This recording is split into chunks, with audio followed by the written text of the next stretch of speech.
ഭരണഘടനാ വിരുദ്ധ പ്രസംഗത്തിൽ മന്ത്രി സജി ചെറിയാന് സംരക്ഷണമൊരുക്കി സർക്കാർ. തിരക്കിട്ട് ക്രൈംബ്രാഞ്ച് അന്വേഷണം വേണ്ടെന്നാണ് തീരുമാനം. ഹൈക്കോടതി സിംഗിൾ ബെഞ്ച് വിധിയിൽ അപ്പീൽ പോകും വരെ അന്വേഷണ സംഘം രൂപീകരിക്കില്ല. ഭരണഘടനാ വിരുദ്ധ പ്രസംഗത്തിൽ മന്ത്രി സജി ചെറിയാന് പൂർണ്ണ സംരക്ഷണം ഒരുക്കുകയാണ് സർക്കാർ. ഹൈക്കോടതി വിധിക്കെതിരെ മേൽക്കോടതിയെ സമീപിക്കാൻ സാവകാശം നൽകാനാണ് തീരുമാനം. ക്രൈംബ്രാഞ്ച് അന്വേഷണത്തിനായിരുന്നു ഹൈക്കോടതി നിർദ്ദേശം. പക്ഷേ തിരക്കട്ട് അന്വേഷണം വേണ്ടെന്നാണ് സർക്കാർ ക്രൈംബ്രാഞ്ച് മേധാവിക്ക് നൽകിയ നിർദ്ദേശം. ഇതോടെ പ്രത്യേക സംഘത്തെ രൂപീകരിക്കാനുള്ള തീരുമാനം ക്രൈംബ്രാഞ്ച് ഉപേക്ഷിച്ചു.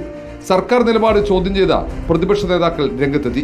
സജി ചെറിയാനെ രക്ഷിക്കാൻ ശ്രമിക്കുന്തോറും സർക്കാർ അവസാനം വഷളാവുകയുള്ളൂ. ഇന്നല്ലെങ്കിൽ നാളെ അദ്ദേഹത്തിന് രാജിവെക്കേണ്ടി വരും. ഈ അന്വേഷണം നീട്ടാൻ ശ്രമിച്ചാൽ ഏറ്റവും മോശമായൊരു സാഹചര്യത്തിൽ സജി ചെറിയാന് ക്യാബിനറ്റിൽ നിന്ന് ഇറങ്ങിപ്പോണ്ടി വരും. അതുകൊണ്ട് നല്ല രീതിയിൽ രാജിവെക്കുന്നതാണ് ഇപ്പോൾ അദ്ദേഹത്തിന് നല്ലത്. ക്രൈംബ്രാഞ്ച് അന്വേഷണം നടത്തിയാൽ സജി ചെറിയാൻ മന്ത്രിസ്ഥാനം രാജിവെക്കേണ്ടി വരുമെന്നാണ് ആശങ്ക.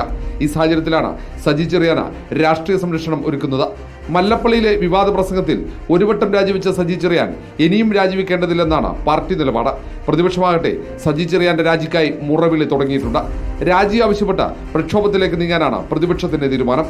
റിപ്പോർട്ടർ, തിരുവനന്തപുരം.